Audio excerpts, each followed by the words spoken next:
करता होता हूँ। So that's why be regular. आप लोगों की क्लास के साथ में अभी एक लिंक शेयर करूंगा यूट्यूब चैनल का। आपने उस लिंक को आपने सब्सक्राइब कर लेना है। जितने भी लेक्चर्स आप लोगों के होंगे वो सारे के सारे लेक्चर्स वहाँ पे अपलोड हो जाएंगे। अकाउंटिंग 1 के भी सारे लेक्चर्स वहाँ पे पड़े हुए हैं। अगर कोई टॉपिक आपको प्रॉब्लम हो समझने में तो आप वहाँ से लेक्चर मेरा देख सकते हैं। वहाँ पे मैंने जो भी लेक्चर डिलीवर किए हो मैंने वहाँ पे अपलोड किए हुए हैं चैनल के ऊपर, तो वहाँ पे वीडियोस उनकी मौजूद हैं, तो आप वहाँ से भी देख सकते हैं। बाकी मैं कुछ बेसिक से स्टार्ट करूंगा, ये नहीं कि मैं बिल्कुल एंड से स्टार्ट करूंगा। कुछ कॉन्सेप्ट्स आप लोगों के चेक करूंगा पहले, कितना का आप लोगों ने पढ़ा हुआ, क्या क्या चीजें आपको आती हैं, और फिर वहीं से मैं आगे स्टार्ट करूंगा जो नेक्स्ट इसका सेकंड पोर्शन होगा अकाउंटिंग 2 का, क्योंकि अकाउंटिंग 1 आप जो है वो पढ़ चुके हैं। First of all about my self, my name is बेटा मोहम्मद अदनान अरशद। यहाँ पे जिस यूनिवर्सिटी के अंदर परमानेंट फैकल्टी मेंबर हूँ। बीबी ऑनर्स बेटा मैंने किया हुआ यूसीपी लाहौर से। इसके अलावा एमएसडी बेटा मेरा कॉमसेट इस्लामाबाद से है, और पीएचडी भी मेरी कॉमसेट इस्लामाबाद से है। और यहाँ पे 2011 से टीच कर रहा हूँ। वैसे बेटा 2007 से मैं टीच कर रहा हूँ मुख्तलिफ यूनिवर्सिटीज कॉलेजेस के अंदर। Area of specialization accounting and finance है मेरा। फाइनेंस स्पेशलाइजेशन के सब्जेक्ट्स पढ़ाता हूँ। सीनियर क्लासेस को आजकल मेरे पास स्पेशलाइजेशन के कोर्सेज उनको पढ़ा रहा हूँ, और आप लोगों को मैं अकाउंटिंग का सब्जेक्ट पढ़ाऊंगा। अकाउंटिंग 1 मैंने पढ़ाई थी, अब अकाउंटिंग 2 का सब्जेक्ट है जो मैं आप लोगों को पढ़ाऊंगा। ये it's all about my self. बाकी डेफिनेटली बेटा आपके साथ फिजिकल इंटरेक्शन तो अभी है नहीं। आप लोगों को की क्लास की स्ट्रेंथ कितनी है बेटा टोटल? सीआर साहब बैठे हैं? सीआर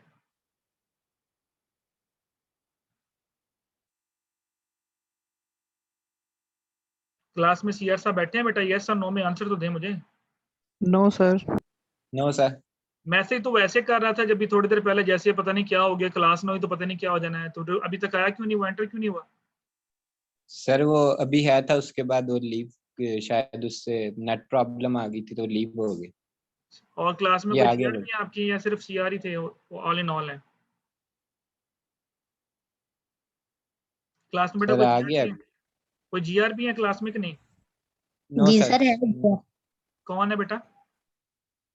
सर हमदा रहमान। सर अस्सलाम वालेकुम। वालेकुम अस्सलाम बेटा। चलें बेटा, आपने एक काम करना है। अभी जो हमारी क्लास स्टार्ट हो रही है इसमें आपने स्क्रीनशॉट ले लेना, जो बच्चे प्रेजेंट हैं इनके आपने मुझे सेंड कर देने हैं। ओके एक काम सर, बेटा ठीक आप है। लोगों ने ये करना है, आप लोगों ने एक काम ये करना है कि आप लोगों ने मेरी क्लास में जो अपने नेम है सारे चेंज करेंगे। पहले रोल नंबर लिखें, उसके बाद नेम लिखेंगे। सभी स्टूडेंट्स अपने जो नेम है वो चेंज करेंगे, यानी जिस तरह ये लिखा हुआ जावेद इकबाल 13319 नहीं, 13319 पहले लिखें, जावेद इकबाल बाद में लिखें, क्योंकि रोल नंबर सर्च करना हमारे लिए आसान है। नेम एक ही तरह के बहुत से बच्चे होते हैं क्लास में, फिर हमें वो सर्च नहीं हो पाता। Okay sir. Okay sir. तो अपना रोल नंबर पहले करेंगे और नेम बाद में करेंगे आप लोग सभी स्टूडेंट जितने भी हैं क्लास में। बेटा कौन कौन से टॉपिक्स पहले पढ़े हुए हैं आप लोगों ने, चले थोड़ा सा मुझे बताएं। जी बेटा आप ही बताएं, जी आर साहिबा बेटा क्या क्या पढ़ा हुआ आप लोगों ने पहले? अकाउंटिंग का पेपर जो आप लोगों ने दिया था ऑनलाइन वो समझ में आ गया था आप लोगों को? Yes sir. ठीक है, वो मैंने ही बनाया था। कोशिश तो मैंने आसान ही की थी बनाने की। वो सिर्फ 3 टॉपिक्स में थे, 3-4 टॉपिक्स थे, journal, ledger and trial balance और अकाउंटिंग इक्वेशन। ये 4 टॉपिक्स थे जिनमें से पूरा पेपर आप लोगों का आया था। इसके अलावा मेरा नहीं ख्याल कि कोई के अलावा कोई टॉपिक था। ऐसे ही है। अकाउंटिंग इक्वेशन बेटा आप लोगों ने पढ़ी हुई है? जी सर पढ़ी हुई है। Assets is equal to liabilities plus owners equal to. जी सर। ओके, इसके अलावा जर्नल, लेजर, ट्रायल बैलेंस आता है बनाना? जर्नल में एंट्रीज कैसे पास करते हैं? बेटा आपका माइक प्रॉब्लम कर रहा है अली हसन बेटा। जी बेटा जर्नल में एंट्रीज पास करनी आती हैं? मैं इसलिए पूछ रहा हूँ कि मैं इसके ऊपर लेक्चर दूं या ना दूं, या मैं फिर आगे से स्टार्ट करूं। अगर आप कहते हैं तो मैं थोड़ा सा इसका ओवरव्यू दे सकता हूँ।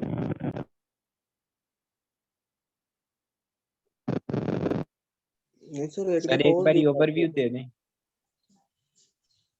चले मैं थोड़ा सा बेसिक से स्टार्ट करता हूँ आज, उसके बाद फिर जो है इसके बाद जो जनरल लेजर, ट्रायल बैलेंस के बाद के टॉपिक्स हैं हम उनकी तरफ मूव करेंगे नेक्स्ट क्लासेस के अंदर। तो tell me the definition of accounting. Accounting क्या होती है? चलें आपसे स्टार्ट करते हैं। जी बेटा व्हाट इज अकाउंटिंग? अगर मैं आपसे पूछूं कि अकाउंटिंग क्या है तो कैसे डिफाइन करेंगे आप उसको? Any one of you? Sir it is a basic business language which is Okay. known as a accounting।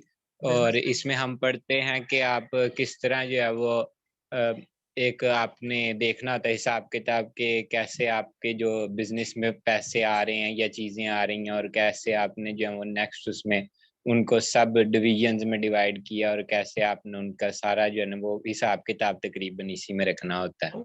ठीक हो गया। चलें बेटा, एक चीज ध्यान में रखिएगा, class participation is very important for me. कोशिश किया करें कि जो भी मैं क्वेश्चन पूछूं उसका आप आंसर दें, क्योंकि ये चीजें आपकी मैटर करेंगी आपके सेशनल मार्क्स के अंदर। जब आपके सेशनल मार्क्स लगेंगे तो डेफिनेटली बेटा जो स्टूडेंट्स पार्टिसिपेट कर रहे होंगे they will get the benefit, वो उनको बेनिफिट मिलेगा इस चीज का। तो बाकी मैं आप लोगों को बिल्कुल बेसिक से बेटा स्टार्ट कर रहा हूँ। मैं आपको डेफिनेशन से स्टार्ट करूंगा, थोड़ा सा मैं आपको ओवरव्यू दूंगा जो आप लोगों ने पहले पढ़ा हुआ है। जिन स्टूडेंट्स ने पहले पढ़ा हुआ है इट्स ओके, जिनको थोड़ा सा प्रॉब्लम आ रहा है वो भी थोड़ा सा उनकी अंडरस्टैंडिंग हो जाएगी। बेटा काउंटिंग को हम बड़े आसान अल्फाज के अंदर डिफाइन करते हैं कि it's an defined as a recording, classifying and summarizing the business transaction. Accounting एक आर्ट होती है, रिकॉर्ड करना, क्लासिफाई करना और समराइज करना। यानी इसके अंदर हम चीजों को रिकॉर्ड करते हैं, चीजों को क्लासिफाई करते हैं और समराइज करते हैं। मैंने 3 वर्ड बेटा यूज किए, रिकॉर्ड करना, क्लासिफाई करना और समराइज करना। What does mean by recording, what does mean by classifying and what does mean by summarizing. Record कैसे किया जाता है, क्लासिफाई कैसे किया जाता है और समराइज कैसे किया जाता है, वो मैं अब आप लोगों को थोड़े से एक एग्जांपल के जरिए एक्सप्लेन करूंगा। This is called accounting. मैं आपको ये डेफिनेशन नहीं दे रहा कि फाइनेंशियल अकाउंटिंग क्या है, मैं आपको ये डेफिनेशन नहीं दे रहा कॉस्ट अकाउंटिंग क्या है, मैं आपको ये डेफिनेशन नहीं दे रहा मैनेजरियल अकाउंटिंग क्या है, मैं आपको सिर्फ अकाउंटिंग की डेफिनेशन दे रहा हूँ। फॉर एग्जाम्पल, आपका एक डिपार्टमेंटल स्टोर है, डेली बेसिस के ऊपर बेटा वहां पे आपकी सेलिंग एंड परचेजिंग हो रही है चीजों की। अब कस्टमर्स आ रहे हैं, कस्टमर्स जा रहे हैं। फॉर एग्जांपल, एक बंदे ने सोप खरीदा, आपने लिख लिया जी मैंने इतना सोप बेच दिया। एक बंदे ने आके दाल खरीदी, आपने लिख दिया जी मैंने इतनी दाल बेच दी। एक बंदे ने आके फलां चीज बेच दी, आपने लिख दिया जी मैंने इतने पैकेट बेच दी। अब दिस इज कॉल्ड रिकॉर्डिंग। यानी चीनी बेची, आपने चीनी लिख ली, आप कंप्यूटर पर लिख लिया, बाई हैंड लिख ली, दिस इज कॉल्ड रिकॉर्डिंग। अच्छा, अब आप पूरा दिन सुबह से लेकर शाम तक उसको लिखते जा रहे हैं, चीनी ये बिकेगी, फलां चीज, कुछ चीजें आ रही हैं, कुछ चीजें जा रही हैं, आप उसको कागज पे लिखते जा रहे हैं। शाम को मैं आपके पास आया, मैंने बोला यार मुझे ये बताओ सारे दिन में आपने कितनी चीनी बेची। अब आप क्या करेंगे, आप उस कागज को खोलेंगे जो आपके सामने लिखा हुआ था, उस कागज में से आप चीजों में से चीनी ढूंढना शुरू कर दोगे, फलां फलां फलां फलां फलां जगह पे चीनी आ रही कि नहीं आ रही। It's very difficult for you, उसको सर्च करना हमारे लिए बड़ा मुश्किल है। मैं भी किसी जगह पे मैं स्किप भी कर जाऊं तो मैं एक्यूरेट रिजल्ट नहीं दे पाऊंगा। फिर हम क्या करते हैं, फिर हम उसकी क्लासिफाइंग करते हैं। क्लासिफाइंग क्या होता है कि आपने रिकॉर्डिंग जब कर ली तो आप हर चीज का अलग अलग अकाउंट बना दें। फॉर एग्जांपल, आपने चीनी का अलग अकाउंट बना दिया, सोप का अलग अकाउंट बना दिया, दालों का अलग अकाउंट बना दिया, कोई और चीज है शैम्पू वगैरह उसका अलग अकाउंट बना दिया। अब आपने चीनी के अंदर सिर्फ रिकॉर्डिंग की चीनी की, सोप्स के अंदर रिकॉर्डिंग की सिर्फ सोप्स की, और जो आपके अदर जो चीजें थी उसकी रिकॉर्डिंग की आपने, उसमें शैम्पू की रिकॉर्डिंग की। अब अगर आप इसको देखें तो आपको ढूंढना आसान हो जाएगा। चीनी में अगर आपसे पूछूंगा तो आप चीनी वाले अकाउंट में जाएंगे और देख लेंगे पूरे दिन में कितनी चीनी हमारे पास आई, कितनी चीनी हमारे पास गई। This concept is called classifying. यानी पहले आपने चीजों को रिकॉर्ड कर लिया, फिर हमने उसको अलग अलग अकाउंट्स के अंदर सेपरेट कर दिया। दिस इज कॉल्ड क्लासिफाइंग करना। अच्छा, समराइज करना क्या होता है? मैं अब आपसे आके शाम को ये भी पूछता हूँ कि यार मुझे बताओ सारे दिन में कितना पैसा आया, कितना पैसा गया, हम हमारी क्या पोजीशन है। अब मैं क्या करूंगा, हर अकाउंट का एंडिंग बैलेंस उठाऊंगा। फॉर एग्जांपल, मैं किस किस का बैलेंस उठाऊंगा, मैंने चीनी का बैलेंस उठाया, मैंने फलां अकाउंट का बैलेंस उठाया, और एंड पे जाके देखूंगा कितने लोगों के पैसे देने हैं, कितने लोगों से पैसे लेने हैं। तो हमें आइडिया हो जाएगा पूरे दिन के अंदर हमारे पास कितनी चीजें, कितना पैसा आया, कितना पैसा गया। This is called summarizing. आसान अल्फाज में अगर आप देखें तो आपके घरों में खाते होंगे, जिस तरह अक्सर जो पेरेंट्स होते हैं उनके फादर जो है बिजनेस करते हैं तो उनके घरों में खाते वगैरह होते हैं, खाते बने होते हैं। एक डायरी होती है, उसके ऊपर पहले लिखा होता है नाम सफा नंबर इतने पे, मोहम्मद अदनान सफा नंबर इतने पे, फलां सफा नंबर इतने के ऊपर। अब वो जो अकाउंट बने होते हैं ना, basically that is called classifying. उसके अंदर वो क्या कर रहे होते हैं, मोहम्मद अदनान का खाता खोला, उसमें देख लिया मोहम्मद अदनान ने कितने पैसे लिए, कितने पैसे खरीदे, उसकी पूरी डिटेल लिखी होती है, और एंड पे उसका बैलेंस लिखा होता है कि इससे हमने कितने पैसे लेने, कितने पैसे देने। तो अकाउंटिंग का बेटा जो मतलब होता है, याद रखिएगा, अकाउंटिंग का मतलब होता है चीजों को रिकॉर्ड करना, देन उसको क्लासिफाई करना, देन उसको समराइज करना।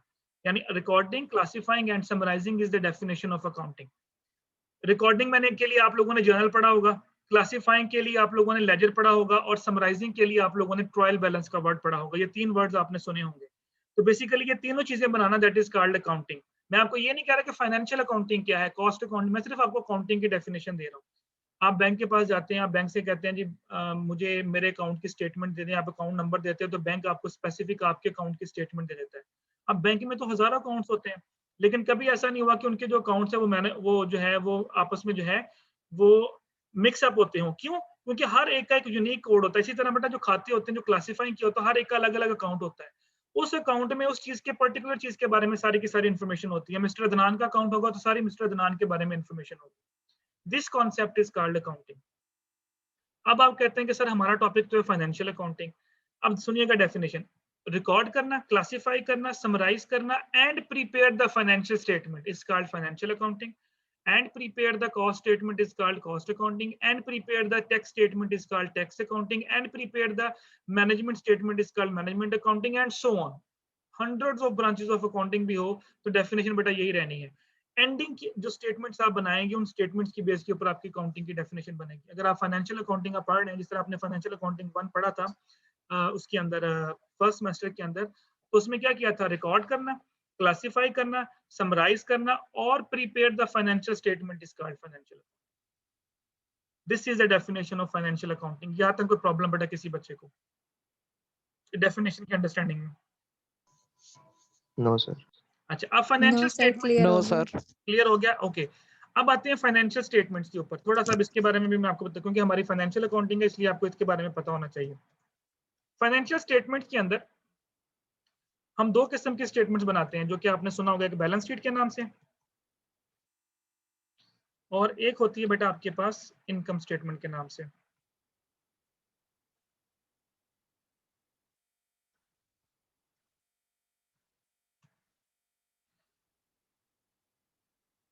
बैलेंस शीट क्या बताती है किसी कंपनी के बारे में, चलिए बताएं।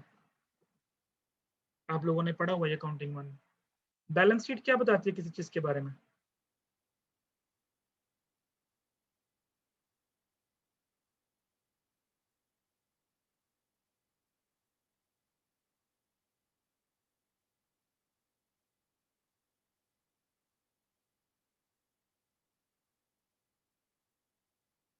ये कि सर कितने पैसे किधर जा रहे हैं और कैसे उसकी मैनेजमेंट हो रही है, कि एक बिजनेस ने कितना इन्वेस्ट किया और किस किस चीज में उसने कितना कितना जो है वो पैसे लगाए हैं, और क्या उसका एसेट था और क्या उसकी जो है वो लायबिलिटीज उसने क्या ली, ठीक ये है, सारा कुछ वो बता। ओके।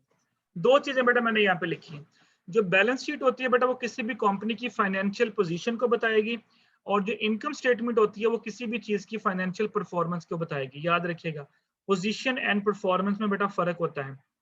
यानी बैलेंस शीट किसी भी कंपनी की फाइनेंशियल पोजीशन को बताएगी। फाइनेंशियल पोजीशन मीन एसेट्स, आपने पढ़ा होगा, is equal to liabilities plus, बेटा अपने माइक म्यूट रखें, ऑनर इक्विटी। फाइनेंशियल पोजीशन का मतलब होता है कंपनी फाइनेंशियली तौर पे कैसी है, उसके पास कितने एसेट्स हैं, उसने लायबिलिटीज कितनी पे करनी है, उसके पास ऑनर इक्विटी कितनी है। ये 3 चीजें बेटा बताती है किसी भी बिजनेस की फाइनेंशियल पोजीशन को। और फाइनेंशियल पोजीशन को शो करने के लिए जो हम स्टेटमेंट यूज करते हैं that is called balance sheet. अच्छा, फाइनेंशियल परफॉर्मेंस क्या होती है बेटा? कंपनी प्रॉफिट में गई या कंपनी लॉस में गई, उसने कैसा परफॉर्म किया पूरे साल के अंदर, यानी प्रॉफिट एंड लॉस स्टेटमेंट जो होती है वो बेटा आपकी बताती है किसी भी चीज की फाइनेंशियल परफॉर्मेंस के बारे में। अब मुझे ये बताएं, क्वेश्चन सुनिएगा, परफॉर्मेंस डिपेंड ऑन पोजीशन या पोजीशन डिपेंड ऑन परफॉर्मेंस? किसी भी कंपनी की फाइनेंशियल पोजीशन जो है वो परफॉर्मेंस पे डिपेंड कर रही है या परफॉर्मेंस आपकी फाइनेंशियल पोजीशन पे डिपेंड करती है? सर पोजीशन परफॉर्मेंस पे। ओके, और देखिए, अगर आप मेरी फाइनेंशियल पोजीशन चेक करना चाह रहे हैं तो मेरी फाइनेंशियल पोजीशन आप कैसे चेक करेंगे? मेरे एसेट्स चेक करेंगे कि मेरे पास गाड़ी है कि नहीं है, मेरे पास अपना घर है कि नहीं है। ये सारी की सारी चीजें मेरी फाइनेंशियल पोजीशन में आ जाएंगी। अगर आप मेरी परफॉर्मेंस चेक करना चाह रहे हैं तो आप देखेंगे मेरी सैलरी कितनी है, मेरा मंथली एक्सपेंस कितना है, क्या मैं सैलरी में से कुछ पैसे बचा रहा हूँ या नहीं बचा रहा, ये सारी की सारी मेरी परफॉर्मेंस में आ जाएगी। अगर मैं लोन लेके अपना महीना गुजारता हूँ तो मेरी, इसका मतलब है कि मेरी फाइनेंशियल जो पोजीशन है वो इतनी परफॉर्मेंस इतनी अच्छी नहीं है, यानी मेरे एक्सपेंसेस ज्यादा है तो मैं लॉस में जा रहा हूँ। लेकिन अगर मैं अच्छी खासी इनकम कमा रहा हूँ, मेरे पास अच्छी खासी सेविंग हो रही है, तो इसका मतलब मेरी परफॉर्मेंस अच्छी है। इसी तरह बेटा हम कंपनी को भी देखते हैं। अब कंपनी की जो पोजीशन होती है वो चेक होती है एसेट्स, लायबिलिटीज और ऑनर इक्विटी की बेस के ऊपर। पोजीशन बेटा हमेशा परफॉर्मेंस पे डिपेंड करती है। आप जितना अच्छा परफॉर्म करेंगे आपकी पोजीशन ऑटोमेटिकली स्ट्रांग होती जाएगी। पहले मेरी अर्निंग फॉर एग्जांपल 50,000 थी तो मैं बाइक यूज कर रहा था, फिर मेरी अर्निंग 1 लाख हुई तो मैंने गाड़ी खरीद ली, यानी मेरी परफॉर्मेंस बेहतर हो रही है। परफॉर्मेंस बेहतर होती जाएगी तो क्या होता जाएगा, मेरी पोजीशन अच्छी होती जाएगी। बाइक से मैं गाड़ी पे आ गया, पहले मैं रेंट पे घर पे रह रहा था, फिर मैंने प्लॉट खरीदा, फिर प्लॉट से मैंने घर बना लिया। ये कैसे मैंने बनाया? मेरी परफॉर्मेंस अच्छी जा रही है। इसी तरह जब कंपनी अच्छा परफॉर्म करेगी तो उसकी पोजीशन ऑटोमेटिकली स्ट्रांग होती जाएगी। जब वो अच्छा अर्न करेगी, अच्छा प्रॉफिटेबिलिटी कमाएगी, तो वो क्या करेगी? वो डिफरेंट एरियाज में इन्वेस्ट करेगी, वो डिफरेंट प्रोजेक्ट्स में इन्वेस्ट करेगी, वो डिफरेंट अपने बिजनेस को एक्सपैंड करेगी, तो उसका बिजनेस जो है ऑटोमेटिकली जो उसकी पोजीशन है वो स्ट्रांग होती जाएगी। सो दैट्स व्हाई पोजीशन बेटा हमेशा परफॉर्मेंस के ऊपर जो है वो डिपेंड करती है। अंडरस्टैंड? समझ आ गई दोनों चीजों की बेटा? Yes sir. Yes sir. बेटा जिस चीज की ना समझ आए आप मुझे रोक सकते हैं, मुझसे 10 दफा पूछ सकते हैं। हम थोड़ा पढ़ लेंगे, लेकिन जितना पढ़ेंगे कोशिश कीजिएगा कि आपको अंडरस्टैंडिंग हो। तो इसलिए आपने, मैं अभी थोड़ा सा इसलिए तेज बोल रहा हूँ कि आप लोगों ने चीजें पढ़ी हुई हैं, बट अगर फिर भी आप लोगों को प्रॉब्लम आती है कि सर इस चीज की नहीं समझ आई, तो आप मुझे रोक दें उसी वक्त। हेजिटेशन फील नहीं करनी बिल्कुल भी। और ये मत समझिएगा कि आप क्वेश्चन पूछेंगे शायद मैं आपको डांटूंगा, ऐसी कोई बात नहीं है, बल्कि मुझे खुशी होगी अगर आप क्वेश्चन पूछेंगे। Assets okay sir. एसेट्स क्या होते हैं बताएं? यहां से स्टार्ट करते हैं, बैलेंस शीट से। एसेट्स क्या होते हैं?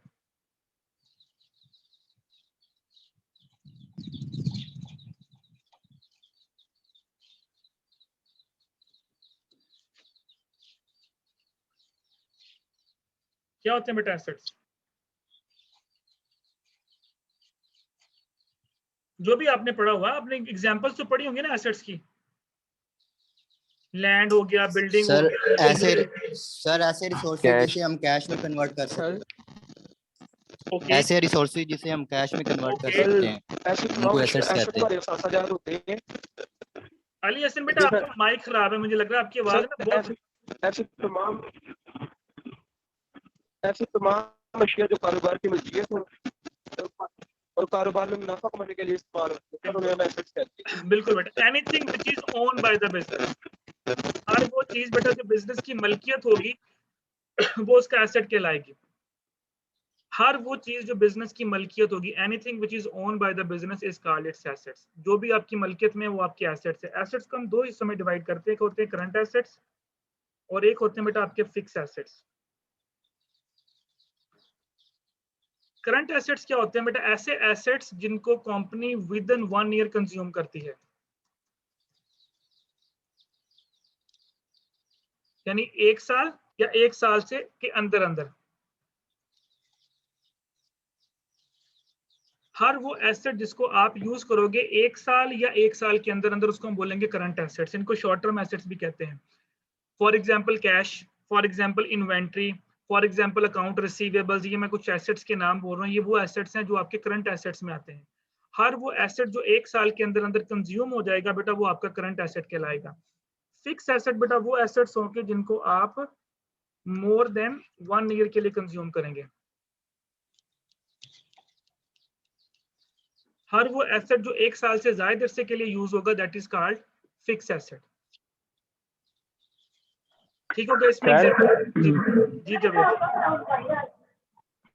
बोले। सर ये जो विद इन 1 ईयर है, इसका मतलब है कि ये कोई अकाउंटिंग पीरियड है या फिर हम वैसे ही 1 ईयर ले रहे हैं? अकाउंटिंग पीरियड बेटा, अकाउंटिंग पीरियड। अब कैश जो होता है वो 1 साल के अंदर अंदर हम कंज्यूम कर लेते हैं, इसलिए इसको करंट एसेट कहते हैं। इन्वेंट्री जो आपने स्टॉक बनाया होता है वो 1 साल उसका टाइम पीरियड होता है, उसको 1 साल के अंदर अंदर हम निकाल देते हैं, इसलिए इसको हम करंट एसेट कहते हैं। तो यानी सर ये 1 ईयर से कम भी हो सकता है, जैसे 3 मंथ या 6 मंथ, हम जितना भी accounting period with in 1 year का मतलब क्या है? विद इन 1 ईयर का मतलब 1 दिन भी है, विद इन 1 ईयर का मतलब 1 मंथ भी है, विद इन 1 ईयर का मतलब 2 मंथ भी है, यानी मैक्सिमम 1 साल है। मैक्सिमम 1 साल है। 1 साल से कम कोई भी टाइम पीरियड आपका वो करंट एसेट में आएगा। आप 1 दिन में इस्तेमाल कर लें वो भी करंट एसेट ही है। ठीक है सर, ठीक हो गया। फिक्स एसेट होते हैं more than 1 year. For example 2 साल, 1.5 साल, 1.25 साल। अब 1 साल से जैसे ही आप क्रॉस करेंगे वो आपके फिक्स एसेट्स में आ जाएंगे। इनकी जो लाइफ होती है वो 1 साल से ज्यादा होती है। फॉर एग्जांपल आपकी लैंड, बिल्डिंग, मशीनरी, ये सारे के सारे जो एसेट्स होते हैं ये आपके फिक्स एसेट्स में आ जाते हैं। और अगर हम टोटल एसेट्स देखना चाहें तो current assets plus fix assets, हमारे पास कितनी मालियत के करंट एसेट्स हैं, हमारे पास कितनी मालियत के फिक्स एसेट्स हैं, इन दोनों को आप प्लस करेंगे तो आपके पास टोटल एसेट्स बन जाएंगे। अंडरस्टैंड बेटा? सर फिक्स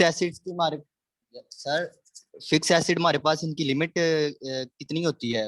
एक्सपायरी डेट, मतलब इनकी लिमिट, मैक्सिमम लिमिट कितनी होगी? नहीं बेटा, वो तो उसकी लाइफ के ऊपर होती है ना। उसकी लाइफ, एक मशीन है उसकी लाइफ 10 साल है तो उसकी मैक्सिमम मुद्दत 10 साल हो जाएगी। अब बिल्डिंग है, खुदा ना खास उसकी मुद्दत तो 1 साल से ज्यादा अरसे के लिए बनाई जाती है, कोई खुदा ना खास कोई जल्जला आ जाता है उसकी वजह से गिर जाए, दैट इज अनदर इशू, वरना वो तो लॉन्ग टर्म के लिए होती है ना, 1 साल से Yes, ज्यादा sir. होती है। ये नहीं है कि वो 1.5 साल गुजरेगी, 3 साल। अब कुछ चीजों की तो आप मुद्दत निकाल सकते हैं, फॉर एग्जाम्पल जिससे हम कहते हैं जी गाड़ी की मुद्दत 10 साल है जिसके बाद इसी एक्सपायर हो जाएगी, हम तो 20-20 साल पुरानी गाड़ियां भी चलाते रहते हैं। एक्सपायर हो जाएगी। हाँ, यस एक्सपायर हो सर, जाएगी, जैसे बिल्कुल मेडिसिन भी होती है एक्सपायर डेट। बिल्कुल बिल्कुल ऐसे ही। अब आप उसके बाद भी उसको कंज्यूम करते Yes, रहो तो वो तो आपकी अपनी कंपनी के ऊपर है ना, लेकिन मैक्सिमम मुद्दत उसकी इतनी साल होती है, उसके बाद वो आपको फायदा नहीं देगी, बल्कि उसके ऊपर आपका काम ही निकलेगा, आपका पैसा ही लगेगा, खर्चा ही होगा उसके ऊपर आपका। Yes sir, okay. अब आ जाए लाइबिलिटीज के ऊपर। लाइबिलिटीज क्या होती है उधार। जी बेटा, क्या होती है लाइबिलिटीज?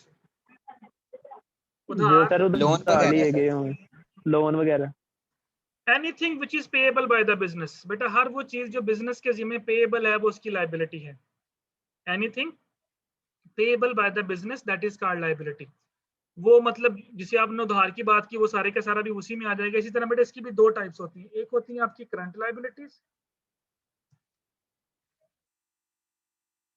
और एक होती है आपकी फिक्स लाइबिलिटीज। सेम बेटा वही फर्क के ऊपर था मैंने। करंट लाइबिलिटीज बेटा आपने विद इन 1 ईयर पे करनी होती है,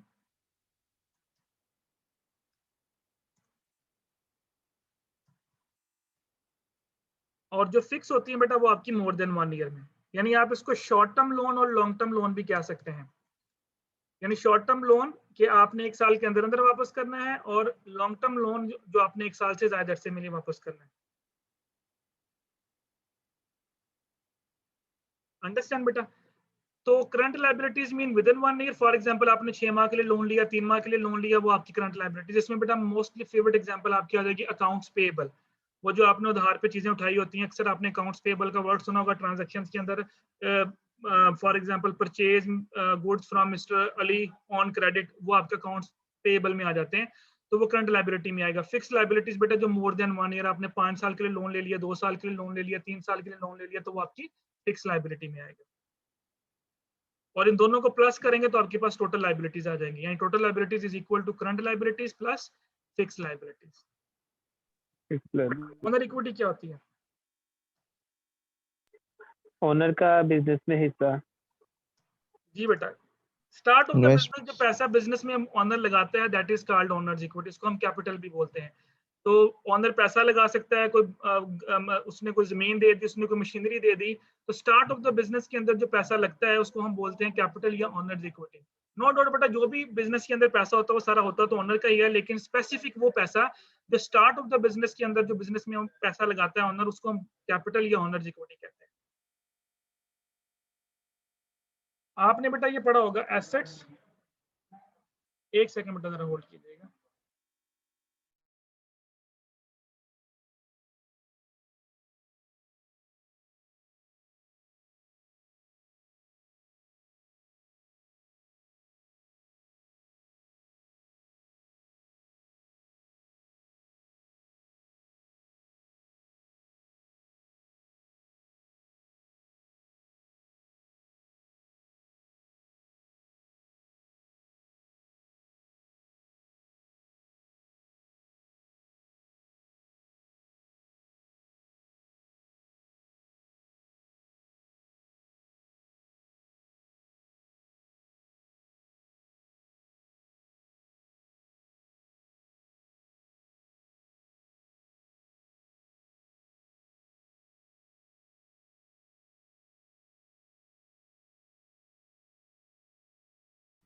ओके बेटा, तो this is called owners equity. अच्छा, आप लोगों ने काउंटिंग इक्वेशन पढ़ी थी, assets is equal to liability plus owner equity. अगर मैं इसको ऐसे लिखूं, assets is equal to equity, तो क्या ये इक्वेशन ठीक होगी? जी बेटा, जी सर। ये इक्वेशन नीचे वाली जी ठीक है सर। जो मैंने लिखी है, assets is equal to equity. Yes sir. कैसे? सर इक्विटी मतलब कोई भी हमारे पास जो है हिस्सा होगा वो लाइबिलिटी एक लहदा आ जाएगी और ओनर इक्विटी लहदा आ जाएगी। लेकिन इक्वेशन तो कहती है कि दोनों साइड इक्वल होनी चाहिए। सर लेकिन इक्विटी जो है वो equal to liability plus owner equity आ जाएगी, सर अगर तो इस बिजनेस तरह ये में इक्वल ही हुई। लायबिलिटी जीरो हो, अब देखें ऊपर वाले जो क्वेश्चन मैंने डाटा पुट किया, एसेट्स इज इक्वल टू जी लायबिलिटीज 20, देखिए दोनों तरफ 80,000 80,000 है, दोनों जी तरफ सर। 80,000 80,000 बन रहा है ना बेटा। नीचे कैसे 80,000 पूरा जी करोगे? अब यही डेटा अगर नीचे पुट करना हो तो कैसे सर पूरा करोगे? नीचे सर एसेट्स में 80,000 लिख देंगे और इक्विटी में भी हम 80,000 प्लस करके लिख देंगे, यानी कि दोनों जो है वो प्लस करके हमें लिख देना। नहीं बेटा प्लस कैसे हो सकती है? लायबिलिटीज को आप इक्विटी में कैसे प्लस कर सकते हैं? ये तो मैं आपसे क्वेश्चन पूछ रहा हूँ। लायबिलिटीज है वो जो पैसा देना है, वो ओनर का पैसा तो नहीं है, वो तो आपका देना है आपने। सर इसमें ये भी तो हो सकता है ना कि लायबिलिटी जीरो उसमें। बेटा मैंने एक क्वेश्चन का डाटा लिख दिया आपके सामने, मैं कह रहा हूँ उसी डाटे को नीचे पुट करो, तो क्या ये क्वेश्चन ठीक है? अपनी तरफ से अज्यूम ना करेंगे जीरो कर दे। क्यों जीरो कर दे? 20,000 की लायबिलिटी है, वो कहाँ जाएंगी? इक्वेशन नीचे वाले ठीक है, ये मैं आपको बता दूं। नहीं सर क्वेश्चन नहीं ठीक है, नहीं ठीक सर लायबिलिटीज माइनस हो जाएंगी। बेटा, सिंपल इक्वेशन है, ये लायबिलिटीज हैं जो भी उन्होंने बोला। ये देखो अब देखना जरा, 80,000 के आपके पास एसेट्स हैं, ये 20,000 आपने लोगों का देना है, ये लायबिलिटी इधर ले आओ, इधर आके माइनस हो जाएंगे 20,000 इक्वल टू, देखो जरा 60,000। जी सर, अब देखो जरा दोनों तरफ 60 आ जाएगा। यानी इसका मतलब ये हुआ, अब गौर सुनेगा इसके कॉन्सेप्ट का मतलब क्या। इस कॉन्सेप्ट का मतलब ये है कि अगर मेरी जेब में 80,000 के एसेट्स हैं, तो मैंने अगर किसी का 20,000 देना है, तो मैंने 80,000 में से 20,000 दे दिया उसका, तो बाकी अब जो मेरे पास 60,000 बचा वही मेरे एसेट्स हैं और वही मैं उन्हीं का मैं मालिक हूँ, तो वही मेरी इक्विटी है। So that's why assets is equal to equity is the right equation।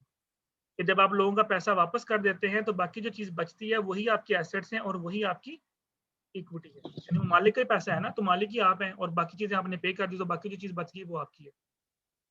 This is the concept. चलें अब आते हैं सेकंड के ऊपर। बेटा आपके पास है income statement, profit and loss statement इसको हम बोलते हैं। अच्छा अब आप मुझे बताइए, ये समझ आ गई बेटा? बैलेंस शीट की समझ आ गई? इसमें कोई कंफ्यूजन तो नहीं किसी को? No sir. ओके अब आते हैं इनकम स्टेटमेंट के ऊपर, जो कि आपको बताती है किसी भी चीज की फाइनेंशियल परफॉर्मेंस के बारे में। जी अब मैं यहाँ पे एक वर्ड लिखूंगा, आपने मुझे उसका डिफरेंस बताना है। सेल्स और रेवेन्यू में क्या फर्क होता है? ये कुछ कॉन्सेप्ट्स अभी बताऊंगा, आपने मुझे बताना है क्या फर्क होता है सेल्स और रेवेन्यू में। जल्दी जल्दी बताएं, हमारी वीडियो एंड होने वाली है, हमने इसको वाइंड अप करना है। ये दोनों डेफिनेशन, सेल्स और रेवेन्यू में क्या फर्क है बेटा?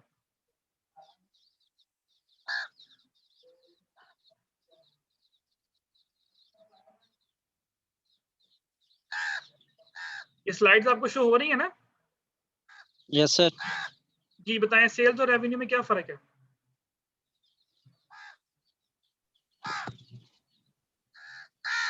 बेटा माइक म्यूट करें अपने, बाकी जिनका माइक ऑन है उसको म्यूट करें। जब आंसर देना हो तो माइक ओपन करें, आपकी रिकॉर्डिंग हो रही होती है, पीछे भी आवाजें रिकॉर्ड होती हैं बीच में सारी। एनी आइडिया बेटा सेल्स क्या होती है? चलो ये बता दो सेल्स क्या होती है? ये जो हम चीजें बेचते हैं बेटा वो आपकी सेल्स हैं। Sir merchandise sold to customer are called sales. Simple, मतलब आप मोबाइल फोन बनाते हो तो मोबाइल फोन जो बेचोगे वो आपकी सेल्स है। रेवेन्यू फिर क्या हुआ? सर मुनाफे को कहते हैं रेवेन्यू। फिर प्रॉफिट क्या हुआ? कमीशन आ रहा है। फिर प्रॉफिट क्या सर हुआ? प्रॉफिट को रेवेन्यू कहते हैं। प्रॉफिट को रेवेन्यू कहते हैं। फिर प्रॉफिट के लिए प्रॉफिट का वर्ड यूज किया जाता है, रेवेन्यू का वर्ड क्यों नहीं यूज किया जाता? सर रेवेन्यू मुनाफे। रेवेन्यू को इनकम कहते सर हैं। जो सेल्स से सर जो सेल से जनरेटेड होती है ना रकम, उसको हम रेवेन्यू कहते हैं। देखो बेटा सिंपल, अगर आप इनकम स्टेटमेंट बनाओ तो हम क्या करते हैं, सेल्स, इसमें से हम लेस करते हैं एक्सपेंसेस को, तो हमारे पास या तो प्रॉफिट आता है या हमारे पास लॉस आता है। सिंपल, ठीक हो गया। यानी अगर मैंने 1 लाख रुपए की सेल किया, एक्सपेंस मेरे 50,000 के हैं, तो 50,000 मुझे प्रॉफिट हो गया। नेगेटिव आंसर आ गया तो मुझे लॉस हो गया। सिंपल, ये मैंने बनाई सिर्फ एक लाइन के अंदर। यहाँ पे तो मैंने कहीं रेवेन्यू का वर्ड नहीं लिखा है, मैंने यहाँ पे लिखा प्रॉफिट या लॉस, यहाँ तो मैंने नहीं लिखा रेवेन्यू या लॉस। बेटा याद रखिएगा, सेल्स और रेवेन्यू एक ही चीज के नाम है। फर्क सिर्फ ये है कि जो मैन्युफैक्चरिंग बिजनेसेस हैं उनके लिए वर्ड सेल यूज किया जाता है, जो मैन्युफैक्चरिंग बिजनेसेस हैं उनके लिए वर्ड सेल यूज होगा, और जो सर्विसेज बिजनेसेस हैं उनके लिए वर्ड रेवेन्यू यूज होगा। अगर आपने टीसीएस की स्टेटमेंट बनानी है, फॉर एग्जांपल मैं आपसे कहता हूँ जो टीसीएस कंपनी है उसकी आप मुझे इनकम स्टेटमेंट बनाओ, आप कैसे बनाओगे? यहाँ पे तो आप लिखोगे सेल्स लेस एक्सपेंसेस, वो क्या सेल करते हैं? वो तो कुछ भी सेल नहीं करते, वो तो आपको अपनी सर्विसेज देते हैं और सर्विसेज के बदले वो आपसे पैसे लेते हैं। मैं कहता हूँ जी फलां बैंक की स्टेटमेंट बनाओ, इनकम स्टेटमेंट, तो वहां पे आप सेल्स लेस एक्सपेंसेस नहीं, सेल्स का वर्ड वहां नहीं लिख सकते क्योंकि वो चीजें नहीं बेचते, वो सर्विसेज देते हैं। तो सर्विसेज से जो जनरेट होता है उसको हम क्या बोलते हैं? रेवेन्यू। तो मैन्युफैक्चरिंग बिजनेसेस के लिए वर्ड सेल्स यूज किया जाएगा और सर्विसेज बिजनेसेस के लिए जो वर्ड है वो यूज किया जाएगा। इन दोनों में से एक्सपेंसेस को माइनस करोगे तो आपके पास प्रॉफिट है। तो ये दो स्टेटमेंट है बेटा, फाइनेंशियल पोजीशन बताती है आपकी बैलेंस शीट और फाइनेंशियल परफॉर्मेंस बताती है आपकी इनकम स्टेटमेंट। यहाँ तक प्रॉब्लम है बेटा, you can ask any question. हमारी वीडियो बेटा एंड हो रही है। जीआर साहिबा बेटा आपने ना ये रोल नंबर्स नोट कर लें। Okay sir. और मुझे फिर आपने सेंड कर दें, ठीक है? यहाँ तक बेटा स्टॉप करते हैं। बाकी जो हमारी नेक्स्ट क्लास होगी फिर मैं यहीं से आगे further general ledger trial balance के बारे में थोड़ा सा आपको लेक्चर दूंगा कि जर्नलाइज कैसे करते हैं, ट्रायल लेजर्स में कैसे पोस्ट करते हैं, उसके बाद उसका फिर हम ट्रायल बैलेंस कैसे बनाते हैं, एक आधा लेक्चर मैं उसके ऊपर दूंगा। देन फिर हम उसके आगे फर्दर जो चैप्टर्स हैं वो स्टार्ट करते हैं ताकि आपके एक दफा रिव्यू भी हो जाए कि हमने क्या क्या पढ़ा हुआ है, आपने जो पहले पढ़ा हुआ था। और उसमें अगर कोई प्रॉब्लम होगी तो कोई इशू नहीं है, 1 से 2 लेक्चर भी कर लेंगे हम, लेकिन पिछले कॉन्सेप्ट्स क्लियर होंगे तो आगे आपको समझ आनी है। ठीक है, चले बेटा, ओके देन, अल्लाह हाफिज। ओके सर, अल्लाह हाफिज।